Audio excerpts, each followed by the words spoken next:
Mais on va finir avec un autre chapitre qui va être le clou du... pas un spectacle, le clou du message. Puis c'est pas un clou dans le cercueil non plus, là. On n'enterre pas personne. Alors, on va lire, on est dans Exode 19, on va lire les versets 16 à 20. Je suis content qu'on ait pu lire l'ensemble du chapitre tantôt avant la prière. Là, on ne va pas tout couvrir le matériel du chapitre 19, ce n'est pas le but du message. Mais pour s'introduire, nous lisons les versets 16 à 20. Le troisième jour au matin, il y eut des coups de tonnerre, des éclairs et une épaisse fumée sur la montagne. Le son de la trompette retentit fortement et tout le peuple qui était dans le camp fut saisi d'épouvante. Moïse fit sortir le peuple du camp à la rencontre de Dieu et ils se placèrent au bas de la montagne. Le mont Sinaï était tout enfumé parce que l'Éternel était descendu au milieu du feu. Cette fumée s'élevait comme la fumée d'une fournaise et toute la montagne tremblait avec violence. Le son de la trompette retentissait de plus en plus fortement. Moïse parlait et Dieu lui répondait à haute voix. Ainsi l'Éternel descendit sur le mont Sinaï, sur le sommet de la montagne. L'Éternel appela Moïse sur le sommet de la montagne et Moïse monta.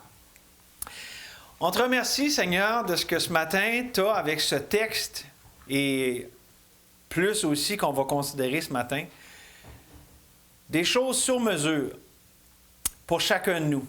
Je crois, je suis convaincu. Seigneur, tu es le Dieu souverain et tu parles personnellement à chacun, même ceux qui ne te connaissent pas encore, tu les interpelles, tu les appelles à la croix du calvaire. Et merci que cette montagne qui est épouvantable, ce n'est pas la fin de l'histoire. C'est le passage obligé vers la croix, vers le besoin de la grâce. Et donc, Seigneur, ouvre nos yeux,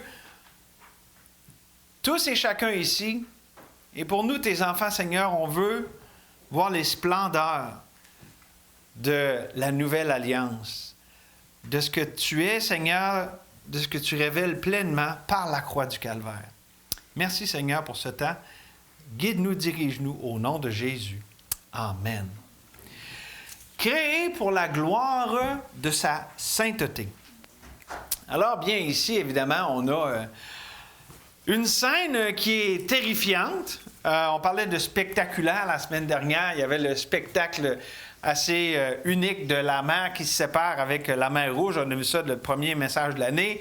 La semaine dernière, on était plutôt dans le désert, puis là, c'était moins spectaculaire. Mais là, ici, une montagne en feu qui tremble. Ça devait être assez impressionnant. Et donc, c'est une des scènes spectaculaires. Je me suis demandé, c'est quoi le film des 10 commandements, là? J'ai pas vu ça, mais c'est un vieux film, puis je sais pas comment ils faisaient les effets spéciaux, là. Mais c'est dans le film, puis en tout cas, je sais pas à quoi ça ressemblait, là. Mais tu sais, c'est terrible, là. C'est sûr que il n'y avait pas encore les... c'est ça, il n'y avait pas encore les machins générés par ordinateur, là. CG, là. Computer Generated. Donc, je le disais tantôt et je le rappelle très brièvement, on a ici la montagne, puis on a l'Éternel qui parle. Et donc, on a deux symboliques qu'on voit à travers les Écritures qui sont constantes. La montagne, quand on voit des montagnes dans la Bible, c'est là où l'on rencontre Dieu. Hein, comme justement, le verset 20, Moïse monte à la rencontre de Dieu. Dieu l'appelle, il monte à la rencontre de Dieu. Comme Abraham est monté avec son fils à la rencontre de Dieu. On a même une chanson. Je veux monter sur la montagne, c'est là que l'on rencontre Dieu. La montagne, c'est aussi où la gloire de Dieu est révélée. Comme ici, là, la gloire de sa sainteté. Mais on voit évidemment aussi dans le Nouveau Testament Jésus qui a monté sur la montagne et on a ce qu'on appelle la transfiguration. Jésus qui était, dans son corps humain, mais en même temps qu'il a levé un peu le voile pendant un instant sur sa gloire, sur cette montagne qu'on appelle le mont de la transfiguration. Mais aussi, et c'est le plus important, la montagne de Dieu, c'est là où l'Éternel pourvoit. Et Abraham a dit ça, voilà 5000 ans. Mais, c'est ça, 5 ou 4? Je ne veux pas me tromper, là. En tout cas, mais voilà 2000 ans, le plus grand-père avec le plus grand fils de True and Better, là, le meilleur et le plus grand, Dieu a offert son Fils sur le mont du Calvaire. Et donc, ça, c'est la symbolique de la montagne. Dieu nous rencontre, Dieu se révèle et Dieu pourvoit. Mais aussi la symbolique de la parole, parce que là, Dieu a des choses à lui dire, puis c'est assez épeurant ça aussi. C'est épeurant ou spectaculaire. Parce que la symbolique de la parole, c'est Dieu qui nous révèle qui il est. Vous savez que si on n'avait pas la parole de Dieu, on ne pourrait pas savoir qui Dieu est. Parce que l'imagination humaine est idolâtre. On s'imagine des dieux qui ne sont pas des dieux, mais Dieu s'est révélé de façon surnaturelle par sa parole. C'est notre conviction profonde en tant que chrétien que ce qu'on tient ici dans nos mains, c'est la parole de Dieu, c'est la révélation de Dieu aux hommes. Donc, on a la révélation de qui Dieu est réellement. Donc, la parole de Dieu fait ça. Évidemment, on a ça dans notre texte ici, Dieu qui se révèle, qui parle. Puis, qu'est-ce que le Nouveau Testament nous dit? Bien, Jésus est la parole qui a été faite chair. Puis aussi, on peut, ça c'est le prologue de Jean, dans Jean 1. Car la loi a été donnée par Moïse, comme on le voit ici. La grâce et la vérité sont venues par Jésus-Christ. Personne n'a jamais vu Dieu. Dieu, le Fils unique qui est dans le sein du Père, est celui qui l'a fait connaître. La parole incarnée, hein? Et donc, Dieu nous révèle qui il est dans sa parole, puis aussi il nous révèle qui nous sommes. Ici, c'est un spectacle, il était tout saisi d'épouvante parce que, je veux dire, Dieu est là, il est saint, et moi, je ne suis pas comme Dieu. Donc, ça révèle notre état. Et ça aussi, le Nouveau Testament en parle, nous dit que la parole de Dieu est vivante et efficace, plus tranchante qu'une épée quelconque à deux tranchants, pénétrante jusqu'à partager âme et esprit, jointure et moelle. Elle juge les sentiments et les pensées du cœur. Nulle créature n'est cachée devant lui, mais tout est nu et découvert aux yeux de celui à qui nous devons rendre compte. Donc, la parole nous révèle qui nous sommes. Et encore là, le plus important, la parole nous révèle la délivrance de Dieu. Parce que quand on voit qui Dieu est et qui nous sommes, ça va pas bien. Dieu est trois fois saint, nous ne le sommes pas. Mais gloire à Dieu, la parole nous révèle la rédemption, la délivrance. La condamnation qu'on mérite n'est pas la fin de l'histoire. La grâce de Dieu a pourvu la délivrance. Et ici, Moïse est un peu comme un type de Jésus qui va à la rencontre, qui est celui qui intercède, qui est celui qui est entre Dieu et le peuple. Et Moïse, encore là, c'est le moindre. Jésus est le plus grand et le meilleur Moïse qui est allé pour nous devant le Père et qui s'est offert lui-même. Lui, le parfait, souverain, sacrificateur. Bon. Je n'ai pas fini mon intro, juste 2-3 petites choses encore. Donc, on est ici, c'est l'histoire de la rédemption. Hein? Ici, dans Exode, on est au cœur de l'histoire de la rédemption, qui est quand même à ses débuts. Mais qu'est-ce que ça révèle en particulier ici? La sainteté de Dieu, ou son unicité, sa singularité. Personne n'est comme l'Éternel. D'où l'idée, nous sommes créés pour sa sainteté. On va voir ça dans le message. Et ici, la gloire de la sainteté de Dieu, c'est la base de la relation d'alliance qu'il a contractée avec Israël. Parce qu'il communique ici à Israël, « Hey, j'ai une alliance avec vous, mais moi, je ne suis pas n'importe qui. Je ne suis pas comme les dieux des nations. Je ne suis pas un idole. Je suis le Dieu trois façons, je fais trembler les montagnes. Puis le feu tombe du ciel. Il n'y a pas un idole qui fait ça. Là. OK? Fait que ça montre, je suis unique. Il n'y a pas personne comme moi. C'est pas juste pour faire un spectacle, c'est pour montrer que il est le Dieu unique et incomparable. Évidemment, il y a la loi aussi qui est donnée, puis tout ça, puis ça aussi, c'est unique. On va parler de ça dans un instant. Puis, si on avance dans l'histoire de la rédemption, bien, la nouvelle alliance, bien, c'est le sommet inégalé, veut dire l'alliance parfaite, contractée par Dieu lui-même à la croix du Calvaire. Tout ça est l'ombre des choses qui étaient à venir et en préparait la venue. Et donc, c'est pour ça que lorsqu'on comprend la sainteté de Dieu, il y a deux choses importantes à comprendre. La sainteté de Dieu, puis on voit ici, ça l'appelle à la révérence, au respect, à l'obéissance. Dieu n'est pas négociable, on ne peut pas l'acheter. Quand Dieu se révèle, toute bouche se ferme. Donc, il y a cet aspect-là. Mais aussi, la sainteté de Dieu nous rappelle que Dieu est bon et plein de grâce. Parce que Et ça, on va le voir plus à la fin du message dans le livre d'Exode. Ici, il révèle ici comment il est terrible, mais aussi on voit qu'il est miséricordieux. On va voir ça à la fin du message. Et savez-vous quoi? Tout ça est parfaitement réconcilié, accompli dans la croix du Calvaire, où est-ce que le Dieu 3 fois saint qui doit punir le péché et qui aime le pécheur a réconcilié ça en mourant à notre place. C'est la parfaite solution de Dieu. Donc, ça m'introduit à tout ce qu'on va regarder ensemble.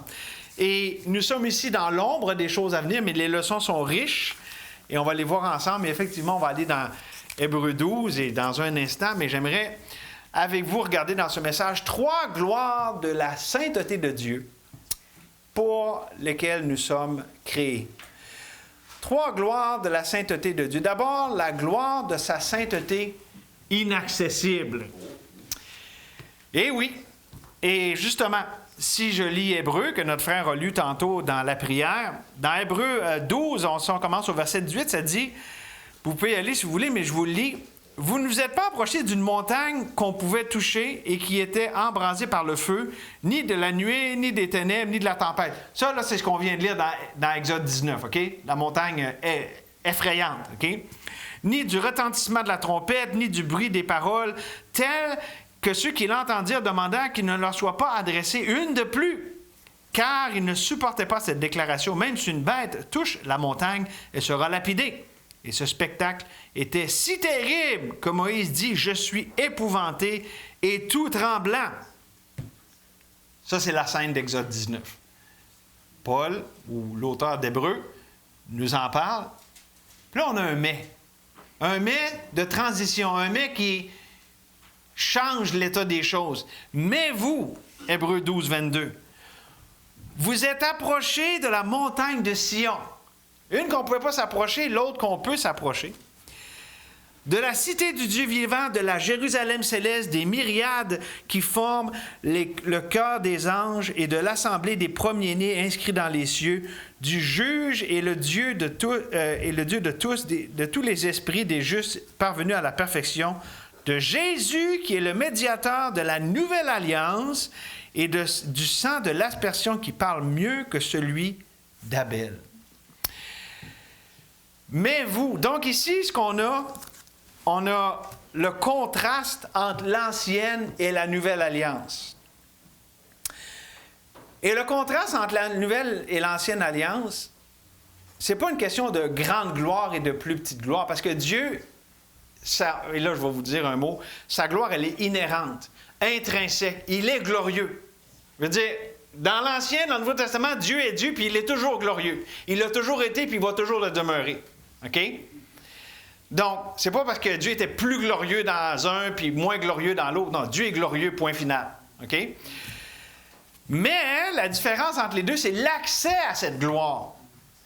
Le point de Exode 19, c'est « Je suis glorieux et je suis donc inaccessible ». C'est une gloire inaccessible. Et c'était le point de la montagne, c'était montrer, je suis tellement glorieux, là, je ne suis pas comme les autres, vous ne pouvez pas vous approcher de moi. C'était le point, OK? C'était de dire, vous avez besoin d'un médiateur. Puis Moïse était juste temporaire. C'était le médiateur en attendant. Puis déjà, tu sais, on voit que tout est imparfait là, avec Moïse, là, OK? Mais c'est ça la leçon principale, c'est l'idée d'accès à Dieu. Il y a qu'un, puis encore là, tu sais, on voit avec l'histoire de l'Exode, c'était pas parfait. Jésus est le médiateur de la nouvelle alliance, puis qui nous donne un plein accès. Puis c'est pas fluctuant, c'est parfait. OK? Et donc, contrairement ici dans Exode, on peut s'approcher. Alors que dans Exode, s'il s'approchait, c'était la mort.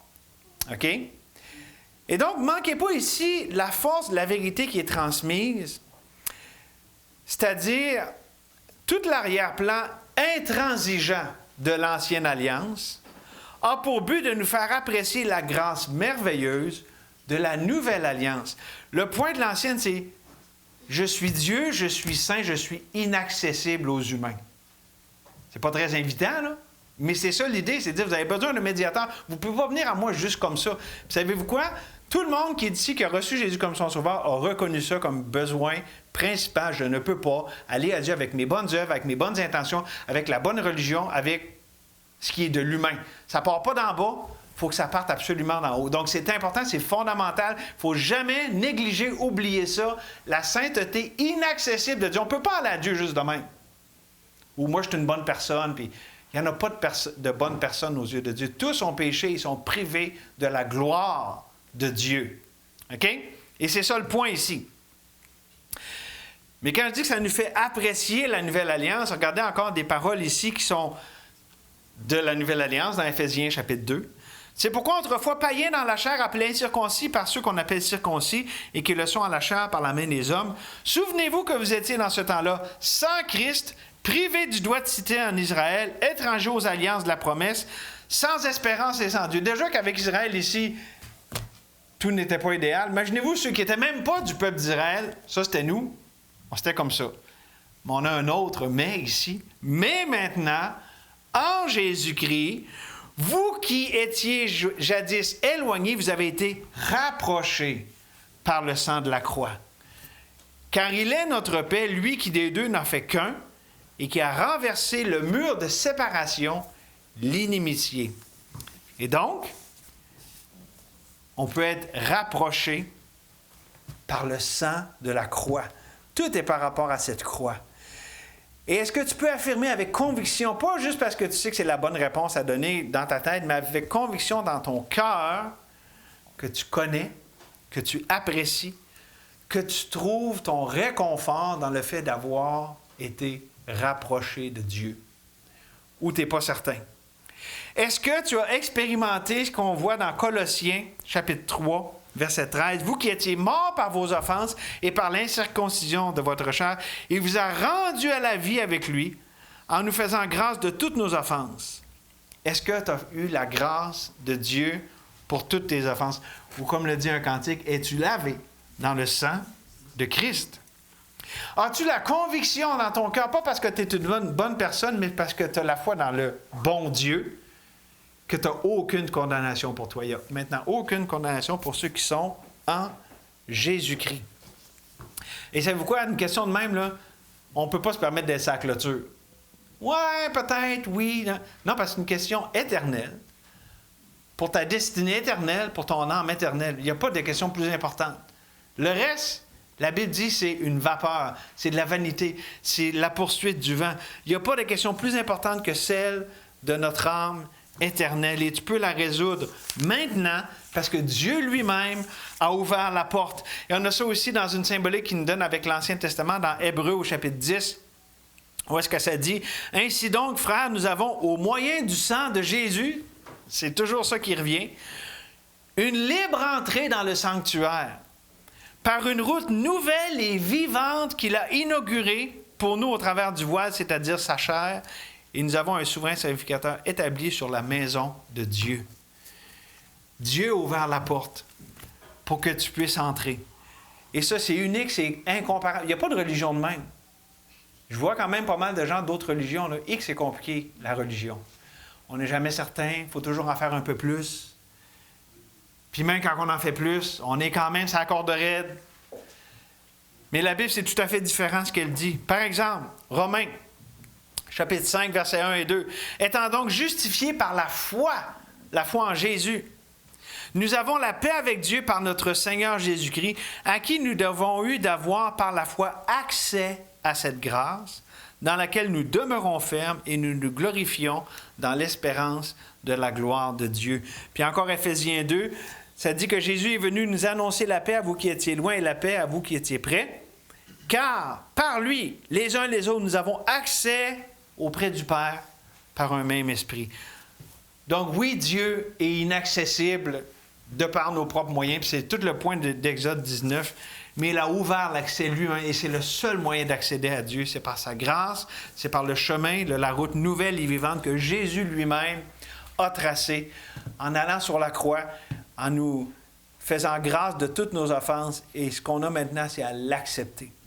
Et pour les enfants de Dieu, on est appelé à vivre à la lumière de cette grâce, à la lumière du fait que maintenant, nous sommes acceptés dans le bien-aimé.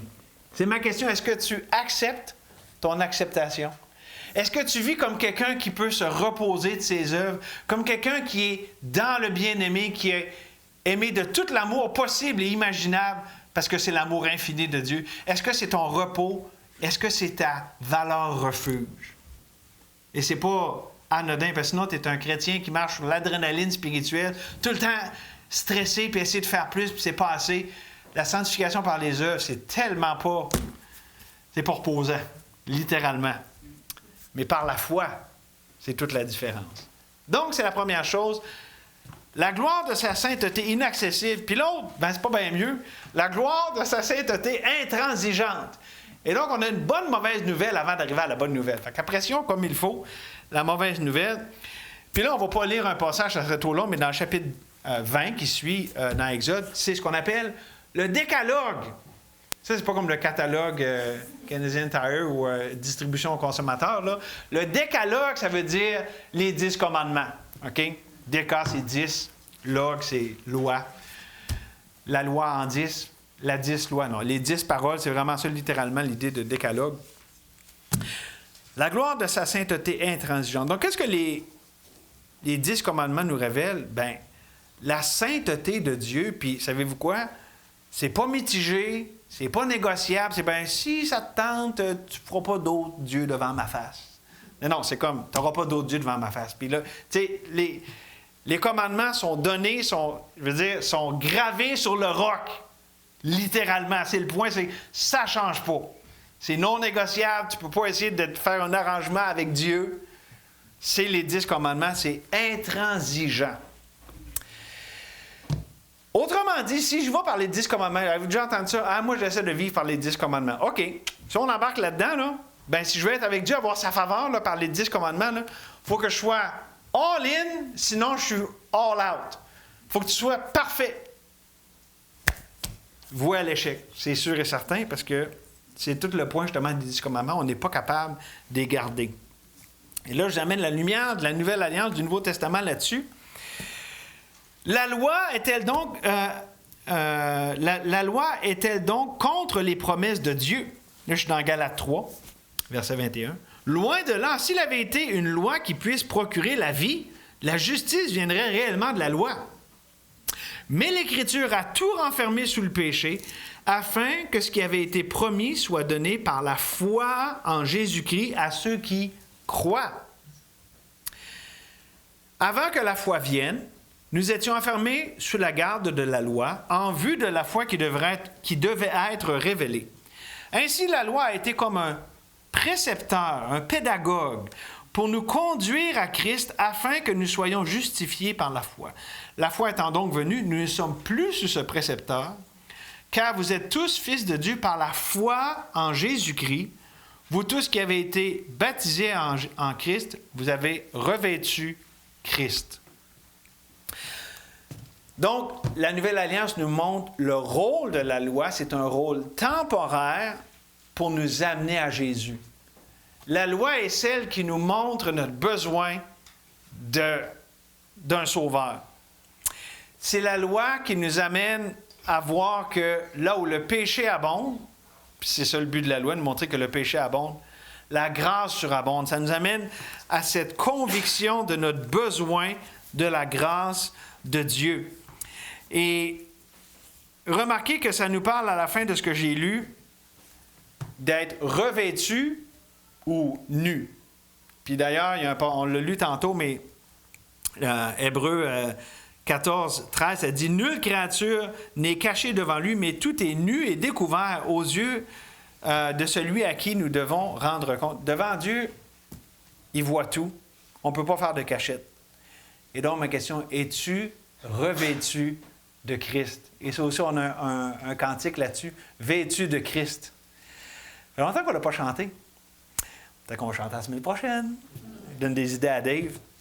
Es-tu couvert, vêtu de la justice parfaite de Jésus? Devant Dieu 3 fois saint, c'est la seule chose qui tient. Parce que notre justice, elle est comment? Comme un vêtement souillé. Puis en passant, c'est vrai pour la justice de notre chair, de notre justice propre. Ça ne tient pas plus. La seule justice qui plaît, qui va plaire à Dieu pour toute l'éternité, c'est celle de Christ. La question, c'est si j'en suis revêtu et si je marche en elle par la foi, c'est comme ça que je peux plaire à Dieu. Point de départ et pour toute la suite aussi de la vie chrétienne. Les 5 commandements de Dieu, les 10 commandements, ne peuvent que te montrer, ou même, je dirais, te prouver ton échec. C'est ça le but. Dire qu'on a échoué, qu'on n'a pas gardé la parole de Dieu. Aussi motivé puisse-t-on être. Il n'y en a pas un dans toute l'histoire de l'humanité. Tu peux bien t'essayer si tu veux, là, mais ça ne marchera pas. Donc, reste pas à ce point-là, mais reçois celui qui a performé pour toi, celui qui a dit « tout est accompli ». Tu n'as pas besoin de tout accomplir. Jésus a tout accompli pour toi. Ce n'est un autre cantique. Tout est accompli pour moi. Coudonc, j'ai donc bien des cantiques dans le cœur aujourd'hui. Et là, c'est pareil pour un enfant de Dieu. On est délivré de la mentalité de la performance, du fardeau d'essayer de plaire à Dieu par la foi, par nos œuvres. On peut entrer dans le repos de Dieu. Et donc, en toute chose, par la foi, nous sommes appelés à nous confier dans la miséricorde de Dieu. Et c'est le 3e point, là, c'est le cœur. J'ai besoin de toute votre attention. Il me reste à peu près une dizaine de minutes. Êtes-vous capable de me donner ça? J'avais des points importants à amener, mais là, on arrive vraiment... La gloire de sa sainteté miséricordieuse. À moins que vous ne voulez pas qu'on parle de miséricorde, là, on parle d'un bon message de condamnation aujourd'hui. Mais je pense que c'est une bonne idée qu'on considère ensemble la miséricorde de Dieu. Et ça, on a ça dans Exode 34. J'avais-tu donné la référence? Exode 34, versets 5 à 7. Un petit passage, mais je vais vous donner le contexte dans un instant. On va juste le lire, je vais vous l'expliquer après.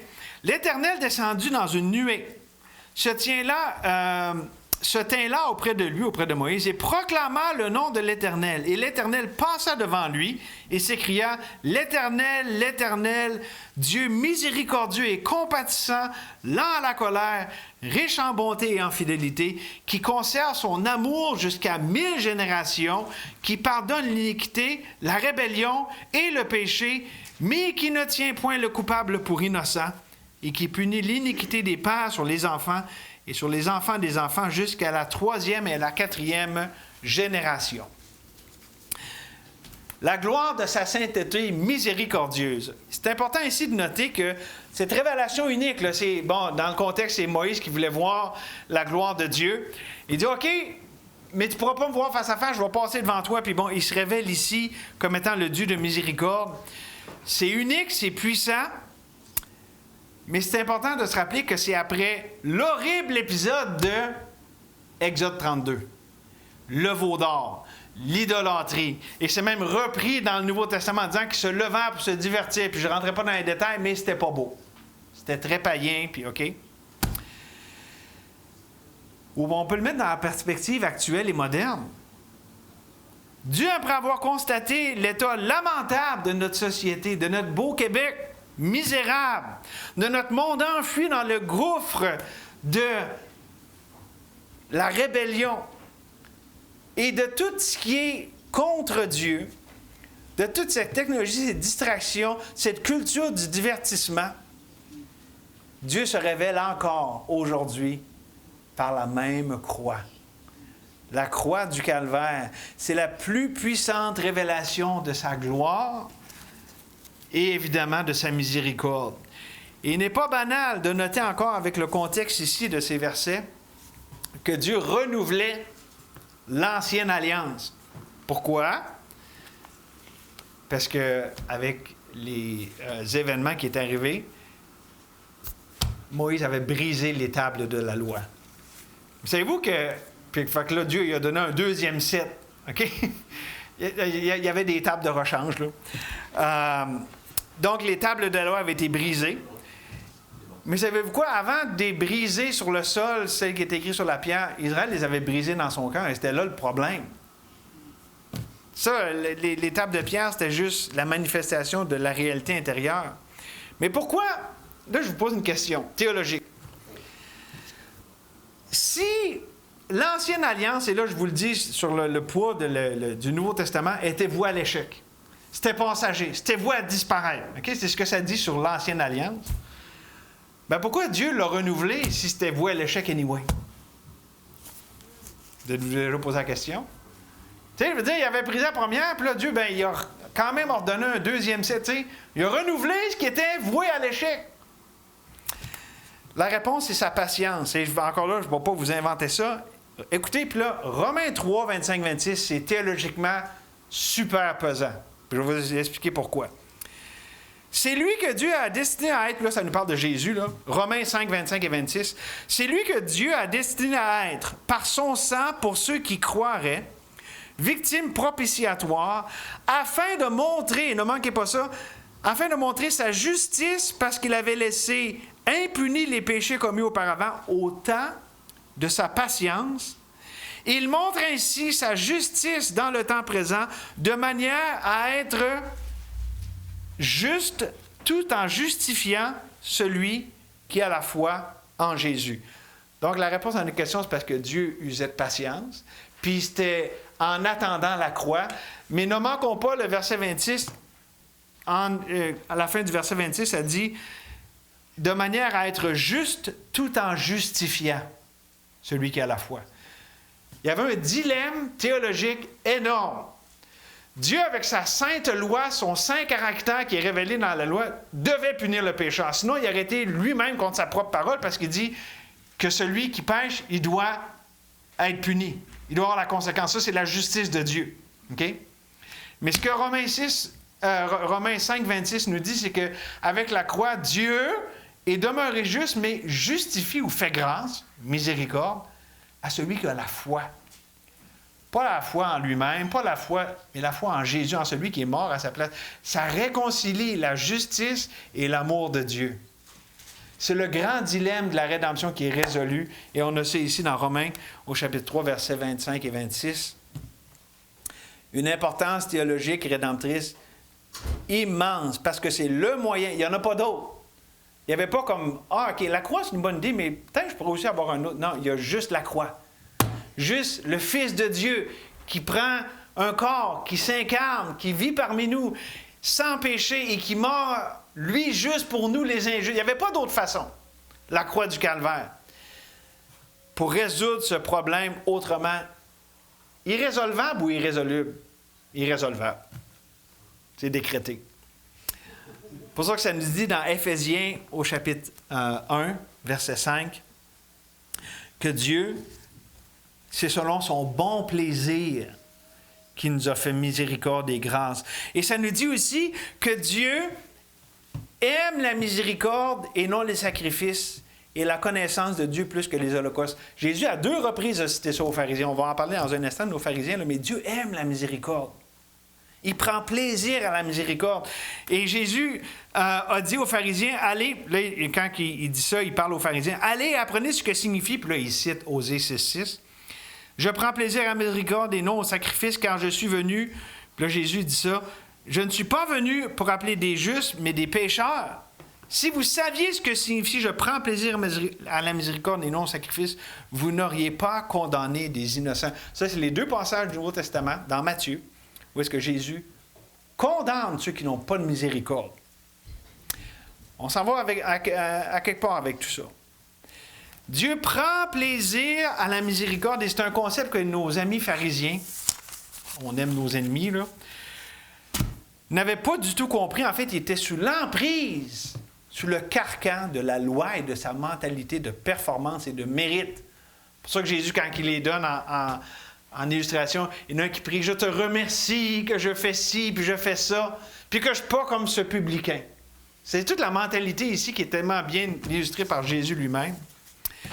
Mais quand on y pense, cette pensée légaliste, ce système théologique erroné est tout à fait contre la sainte miséricorde de Dieu. Parce que le problème des pharisiens, ce n'est pas parce qu'ils ne connaissaient pas la parole, c'est parce qu'il manquait le cœur de la parole, le cœur de miséricorde de Dieu. Parce que oui, Dieu est un Dieu saint et juste. Puis ça, ils comprenaient ce bout-là. Mais ils ne comprenaient pas l'autre partie. Dieu est tout ça. C'est pas un que Dieu est un jour, puis l'autre. Non, Dieu est complètement tout ça. Et comme je dis, c'est parfaitement révélé et réconcilié dans la croix du calvaire. Maintenant, j'ai une conclusion unique. J'ai hâte de vous la partager. Ou on arrête tout ça pour un roast beef, on s'en va chercher ça dans le four. Ça en vient tard, hein? Je vous demande 5 minutes de votre temps du dimanche. C'est la journée du Seigneur, fait que c'est pas notre temps anyway. Mais écoutez Jacques, au chapitre 2, les versets 12 et 13. « Parlez et agissez comme devant être jugés par une loi de liberté. » C'est bizarre, hein? « Car le jugement est sans miséricorde pour qui n'a pas fait miséricorde, pardon. La miséricorde triomphe du jugement. » Vous avez-vous déjà gratté la tête en lisant ce passage-là? Moi, oui, là. Ben, ça semble un peu contradictoire. Jugé par une loi de liberté. C'est un peu... Voyons, c'est quoi cette... Là, on pourrait dire, ben, c'est probablement quelque chose de négatif. Non, parce que dans le même épître, dans Jacques, au chapitre 1, verset 25, elle nous est dépeinte, cette loi de liberté, de façon positive. Mais celui qui aura plongé les regards dans la loi parfaite, la loi de liberté, et qui aura persévéré n'étant pas un auditeur oublié, mais qui se mettant en l'œuvre celui-là sera heureux dans son activité. C'est quoi cette fameuse loi de liberté? Voulez-vous qu'on en parle un peu? Je vais vous l'illustrer. Relationnellement. Et si vous n'avez pas d'enfant, vous ne pouvez pas comprendre. Non, savez-vous quoi? En observateur, vous allez tous pouvoir comprendre. Une relation parent-enfant. Parlons un peu de ça, ça va nous aider à comprendre c'est quoi cette loi de liberté.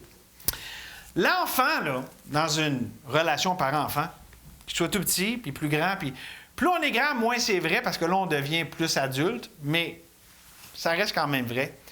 L'enfant est sous la loi de la liberté. OK? Puis voici ce que ça veut dire. L'enfant, là, il ne contribue pas financièrement à la famille. André, donnes-tu sa pension alimentaire? Étienne, as-tu commencé? Mathias? Ils sortent les poubelles, ils ont 25 cents, puis ils leur donnent à papa et maman. Ça sort de la poche gauche à papa, ça rentre dans la poche droite. Non, ils ne contribuent pas. OK? Puis là, on va mettre ça, tu sais, performance de l'argent. Vous pouvez faire les parallèles, là. OK? On va y aller avec l'argent, c'est plus facile, là. Mais savez-vous quoi? Cet enfant, heureusement, il est quand même accueilli puis accepté comme étant partie intégrante de cette famille. J'espère. Mais si on rappelait à cet enfant constamment qu'il est endetté envers les parents, ah, tu sais, on te fait vivre gratuitement, là, hein? Bien, ça y enlèverait la liberté. Il n'y aurait plus cette joie de juste être un petit enfant dans sa famille, puis, OK? Fait que, juste le fait de prendre ça pour acquis, puis de dire, ben oui, il y a cette loi de liberté dont l'enfant jouit, OK? Mais si on y rappelait tout le temps, là, on serait dans la pensée de performance, pharisien, OK? Là, on rentrerait dans la mauvaise façon de penser. Mais le fait est que l'enfant est libre. Pourquoi? Parce que il n'a pas contribué d'argent, OK? On vient de le dire. Mais que doit-il faire, cet enfant? Que doit-il faire de sa liberté? Bien, il doit simplement l'utiliser pour plaire volontairement et faire plaisir à ses parents par son attitude. OK? C'est ce que, n'est-ce pas, des parents veulent. Puis même un enfant, c'est ce qu'il veut. Mais bon, il y a le péché qui s'en mêle. Bon, une attitude soumise, volontaire, joyeuse. OK? Ça, c'est le plan idéal, là. Mais vous allez voir, on va arriver à des conclusions avec tout ça. Donc, nos enfants. Si on juge nos enfants selon la loi de la liberté, on va leur permettre de rien faire, mais de quand même les aimer. Et en même temps, on va les recevoir favorablement et les récompenser lorsqu'ils font quelque chose de bon cœur. C'est spécial, hein? C'est ça, la loi de la liberté. C'est quand même un bon deal. L'enfant, il a un bon deal, là. Bien, avec Dieu, c'est ça. Dieu n'a pas besoin de rien de nous autres. On n'a pas besoin de lui donner de l'argent pour qu'il nous aime, puis OK? Mais quand on fait de bon cœur, Dieu, je t'aime, puis je suis content, c'est ça toute l'idée. C'est vraiment cette relation parent-enfant, on peut dire Père éternel avec enfant de Dieu. C'est ça l'idée de la loi de la liberté. C'est la réponse au cœur bon et miséricordieux de notre Père saint qui nous aime. Et là-dessus, je vais vous amener un verset que vous allez peut-être voir différemment à la lumière de ce que je viens de vous expliquer. Mais puisque celui qui vous a appelé est saint, évidemment, ça parle de Dieu, et ça parle aux enfants de Dieu ici, vous aussi soyez saints dans toute votre conduite, selon qu'il est écrit, vous serez saints car je suis saint. Si Dieu a une sainte miséricorde envers nous, qui nous juge selon une loi de liberté, on est appelé à faire la même chose les uns avec les autres. Et savez-vous quoi? Si on reflète ça, cette sainte miséricorde va triompher du jugement. Ça veut dire qu'on ne juge pas le péché et qu'on fait semblant qu'on n'a pas de problème, tout le monde est beau, tout le monde est gentil. Mais la miséricorde triomphe du jugement. On voit au-delà, on voit la croix, on voit le Dieu qui s'implique là où le péché abonde, la grâce surabonde. C'est ça que ça veut dire. J'espère que je vous ai aidé un petit peu à comprendre plus, mais je vous amène 3 petits éléments qui vont nous aider à voir comment Dieu nous traite de même, là, selon la loi de liberté. Mais d'abord, Dieu nous donne une liberté qui est sainte. Quand on est en Jésus, là, l'Esprit, ça nous dit... Or, le Seigneur, c'est l'Esprit, et là où est l'Esprit du Seigneur, là est la liberté. Quand on est dans le Seigneur, on a une liberté qu'on n'avait jamais connue avant. Pas la liberté de péché, mais du péché. Not freedom to sin, but from sin. On dirait que c'est plus clair en anglais. Puis aussi, Dieu nous libère de la fausse liberté. Pécherions-nous afin que la grâce abonde? Loin de là, je veux dire, c'est ça. Ah ouais, moi je suis libre, je vais faire n'importe quoi. Ben non, tu vas devenir esclave. Okay? Donc, Dieu nous donne une liberté sainte et nous libère de la fausse liberté, celle qui n'est pas sainte. Et aussi, écoutez Galates 5.13, frères, vous avez été appelés à la liberté, seulement ne faites pas de cette liberté un prétexte pour vivre selon la chair, mais rendez-vous par amour, serviteurs les uns des autres. Dieu nous donne l'occasion de vivre cette liberté qui surmonte la puissance de la chair. Parce que si on marche par l'esprit, on ne va pas accomplir les désirs de la chair. Donc, c'est une belle liberté. C'est une liberté qui est libérante, qui est bienfaisante, qui est sainte, parce qu'elle vient de Dieu. Un dernier verset dans Galates 5, verset 1, c'est pour la liberté que Christ nous a affranchis. Demeurez donc fermes et ne vous laissez pas mettre de nouveau sous le joug de la servitude. Jésus nous a libérés pour qu'on puisse expérimenter pleinement cette liberté. Alors, enfants de Dieu, embrassons pleinement cette liberté. Elle est en nous, elle vit en nous. Son nom, c'est Jésus. Il est notre liberté, il nous l'a acquérie et c'est lui qui vit en nous. Et si vous n'êtes pas encore sauvés, si vous n'avez pas encore accepté cette libération de cette condamnation qui repose contre vous d'un Dieu 3 fois saint, mais il n'y a rien qui justifie que vous restiez dans cet état-là parce que tout est accompli. Jésus est venu pour que vous soyez libérés. Et je termine avec Hébreux. Écoutez bien. Ainsi donc, puisque les enfants participent à la chair et au sang, il a aussi lui-même participé. Excusez. Une araignée qui est descendue sur mon message. Afin que par la mort, il rende impuissant celui qui avait la puissance de la mort, c'est-à-dire le diable. Mais il délivre tous ceux qui, par crainte de la mort, étaient toute leur vie retenus dans la servitude. Si vous n'avez pas Jésus, vous êtes encore esclaves. Peut-être que vous ne vous en rendez pas compte, mais c'est la réalité. Peut-être que vous ne vous en rendez pas compte à cause de la puissance de la tromperie, mais c'est la réalité. Si je ne suis pas libéré, je suis esclave. Esclave de moi-même, esclave de ci, esclave de ça.